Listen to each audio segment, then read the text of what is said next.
গতকাল দুপুর 2টার দিকে আমাদের একটা খবরের ভিত্তিতে জেলা পুলিশ জনসেবা হাসপাতালের 3য় তলার কক্ষ থেকে উনি ডাক্তার আমিরুল ইসলাম, যিনি ড্যাবের রাজশাহীর আহ্বায়ক, বিএম এর রাজশাহীর অঞ্চলের আহ্বায়ক এবং বেসরকারি ক্লিনিক মালিক সমিতিরও উনি নেতা, উনি নৃশংসভাবে ওনার নিজ হাসপাতালের একটা শয়ন কক্ষে উনি রেস্টরুম আছে, সেখানে নৃশংসভাবে খুন হয়েছে। সেভাবে আমরা এসে ওনাকে পাই।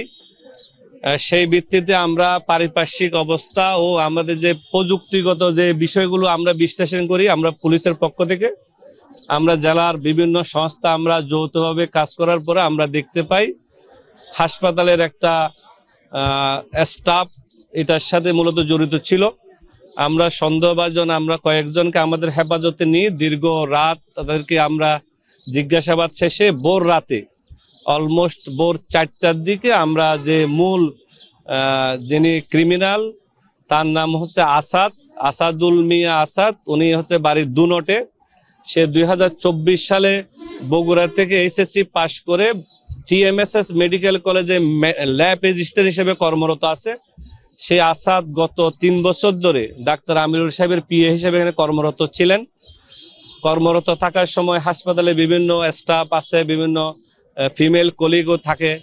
এইরকম একটা ভুল বুঝাবুঝির ঘটনাকে কেন্দ্র করে তাদের মধ্যে ডাক্তার আমিরুল সাহেব সহ আসাদ আর একটা মেয়ে, যেটা আসলে আমরা অনেক ক্ষেত্রে মেয়েদের বিষয় আমরা বলি না অনেক সময়, এই 3 জনের একটা মানে ভালো লাগা অথবা মানে নিজেদের আন্ডারস্ট্যান্ডিংগত একটা বিষয়কে নিয়ে মতবিরোধ দেখা দেওয়ার প্রেক্ষিতে গত 25 অগাস্ট আসাদ এবং যে মেয়েটাকে কেন্দ্র করে এই ঘটনা, সেই মেয়ে সহ তাকে মারধর করা হয়। ওখানে একটা চেঞ্জ রুম ছিল, সেখানে মারধরের পরে আসাদকে চাকরি থেকে বের করে দেওয়া হয় হাসপাতাল থেকে। তারপরে সে বগুড়া চলে যায় 25 তারিখেই। বগুড়া যাওয়ার পর তার মধ্যে একটা প্রতিহিংসা কাজ করে, তার মধ্যে একটা ডাক্তার আমিরুল সাহেবের কোনো বিষয় নিয়ে তার মধ্যে একটা ক্ষোভ কাজ করে। সেই ক্ষোভের অংশ হিসেবে সে বগুড়া থেকে একটা বোরকা কিনে 1300 টাকা দিয়ে একটা দোকান থেকে, এবং 2টা ছুরি কিনে। সে যেহেতু এখানে 3 বছর পিএ হিসেবে কর্মরত ছিল, তার কাছে ডাক্তার আমিরুল সাহেবের রুম, এখানে প্রবেশ পথ, কোথায় সিসিটিভির ফুটেজ থাকবে না, কোথায় সে ফাঁকি দিলে সহজে ঢুকতে পারবে, এইসব বিষয় তার জানা আছে। সেই ভিত্তিতে গত 31 অগাস্ট সন্ধ্যা 7টার দিকে সে বোরকা পরিহিত অবস্থায় সে 3 তলার ডাক্তার আমিরুল সাহেবের কক্ষে অবস্থান নেয়। প্রথমে যখন সে 3 তলায় আমির সাহেবের রুমের সামনে যায়, তখন উনি ভিতরেই ছিলেন। এই সময় সে সিঁড়িতে সে আত্মগোপন করে অবস্থান নেয় এজ এ মহিলা হিসেবে। তারপরে যখন ডাক্তার আমিরুল সাহেব যখন এখান থেকে বের হয়ে যান 7:10-এর দিকে, তখন সে যেহেতু উনি আসা যাওয়ার মধ্যেই থাকেন এবং সে জানতো এখানে সিসিটিভির কাভারেজ নাই এই কোণাটাতে, সে কৌশলে এই রুমের মধ্যে ঢুকে খাটের নিচে সে আশ্রয় নেয়। তার প্রাথমিক জিজ্ঞাসাবাদে আমরা যেটা বুঝি, তার সাথে যেটা আমাদের 10-12 ঘন্টা জিজ্ঞাসাবাদ হয়েছে, তার প্রথমত ইচ্ছা ছিল যে সে তাকে পঙ্গুত্বের কোনো কিছু করবে, কিন্তু সেই যেহেতু বেশি রাত্রে ওদিন ডাক্তার আমিরুল সাহেব রাত 1টা পর্যন্ত সে চেম্বারে বিভিন্ন রুগী দেখছে, বিভিন্ন রুম ভিজিট করে প্রায় 1:15টার দিকে সে রুমে আসছে। উনি আবার নিজে হাইপার টেনশন, ওনার ঘুমের সমস্যা, প্রেশার, এইসব রুগী ছিলেন। উনি ওষুধপত্র, উনি ঘুমের ওষুধও খাইতেন, সেটাও পিএ হিসাবে আগে যে কর্মরত আসাদ জানতো। সেই প্রেক্ষিতে উনি ঘুমের ওষুধ খেয়ে এরপর উনি কিছু ফাইলপত্র সাইন করছে হাসপাতালের 1টা-1:30টার দিকে। এই পরে রাত 3টা, 3:30 পর্যন্ত মানুষজনের আনাগোনা ছিল, আমাদের সিসিটিভি ফুটেজও সেটা দেখা গেছে, ডাক্তাররা রাউন্ডে ছিল। সে যেহেতু এইসব 3 বছর এটার সাথে অভ্যস্ত, সে আনুমানিক 4টা, সোয়া 4টার দিকে যখন গভীর ঘুমে সে ডাক্তার আমিরুল সাহেব ছিলেন, তখন সে প্রথমে উঠে এই নৃশংস হত্যাকাণ্ড, যেটা আপনারা বিভিন্নভাবে গতকাল আপনারা দেখছেন, সেই নৃশংস হত্যাকাণ্ড ঘটিয়ে সে জানতো যে ওখানে ভিতরে সিসিটিভির মূল ক্যামেরাগুলো ডাক্তার আমিরুল সাহেবের রুমেই ছিলেন। তো সেই জন্য সে প্রায় ঘন্টাখানেক অপেক্ষা করছে। সে নিজেরে গোছাইয়ে সে আবার সোয়া 6টার দিকে সে বোরকা পরে নিচে নেমে গিয়ে সে চলে যায়। গিয়ে সে আবার বগুড়ার দিকে রওনা হয়। সে বগুড়ার নন্দীগ্রাম এলাকার একটা নির্দিষ্ট এলাকায় সে তার ছুরি, ব্যবহৃত ছুরি 2টা ফেলে, আর বোরকাটা সে এই সিংরাদ্রির পাশে নদী, আইসিডি টাওয়ারের সামনে নদীতে ফেলে দেয়।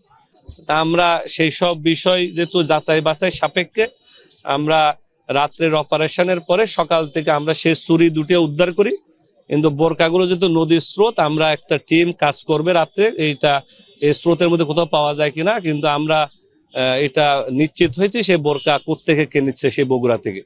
এই পরে এই হত্যাকাণ্ডের বিষয় সে আমাদেরকে বিস্তারিত অবহিত করছে। এখন যে বিষয়গুলো সামনে আসছে এর প্রেক্ষিতে পরবর্তী পুলিশি ব্যবস্থা হিসেবে যেটা করণীয়, যেটা কোর্টে যিনি স্বীকারোক্তিমূলক জবানবন্দি যেটাকে বলে সেটা দিতেও সে সম্মত হয়েছে। সে তার দাবি মতে সে ক্ষোভের বশে অথবা তার মধ্যে কোনো ধরনের ওই যে ত্রিমুখী একটা বিষয় ছিল, সেই বিষয়কে সামনে রেখে তার মধ্যে নৃশংসতার প্রতিহিংসা জাগ্রত হয়েছে বলে সেই ঘটনাটা ঘটাইছে। এই অবস্থায় আপনাদের সাথে আর এতটুকুই আমাদের জেলা পুলিশের থেকে, আমাদের জেলার অফিসাররা আছে,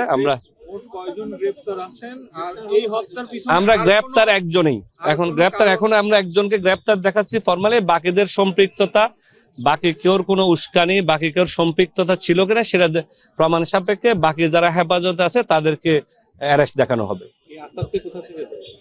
এই শহর থেকেই, এই নাটোর শহরেই ছিল, নাটোর শহর থেকে ধরা হয়েছে। মেয়ের কথাটা বলা হচ্ছে, সেই মেয়েকে আমাদের হেফাজতে আছে। যে মেয়েকে আসাদের সম্পর্ক ছিল, আসাদ তাকে বিয়ে করার কথা ছিল, সে তার আরেকটা মানে সে একটা আগে বিয়ে করছিল, ডিভোর্স শেষ হয় নাই, এই জন্য সে বিয়ে করতে পারে নাই। এবং সে বেসিক্যালি আমরা এইভাবে বলছিলাম যে আসলে সে যেহেতু 25 তারিখ ঘটনা, তাহলে এই মেয়েও চলে গেল না কেন, সে চাইছে যে আসলে সে কয়েকদিন পরে নিয়ে যাবে, যেহেতু চাকরি বাড়া সারা করবে কি, সে চাকরি করতেছে করুক, তারপর তাকে নিয়ে যাবে। এখানে আমিরুল সাহেবের ভূমিকা কি তাদের প্রেমের মধ্যে? ত্রিমুখী একটা সম্পর্ক তো আমরা একটু টেকনিক্যালি বললাম, আমরা যে একটা মৃত মানুষ সম্পর্কে খুব বেশি খারাপ কথা না বলা ভালো। আমরা তো সবাই ধর্ম, যার যার ধর্মে তার মৃত মানুষের প্রতি সম্মান দেখানোটাও কিন্তু আমাদের দায়িত্ব। আমরা ওটা প্রকাশ্যে না বলা ভালো। আমরা তো সবাই যার যার ধর্মের একটা ইথিক্সে বিশ্বাস করি।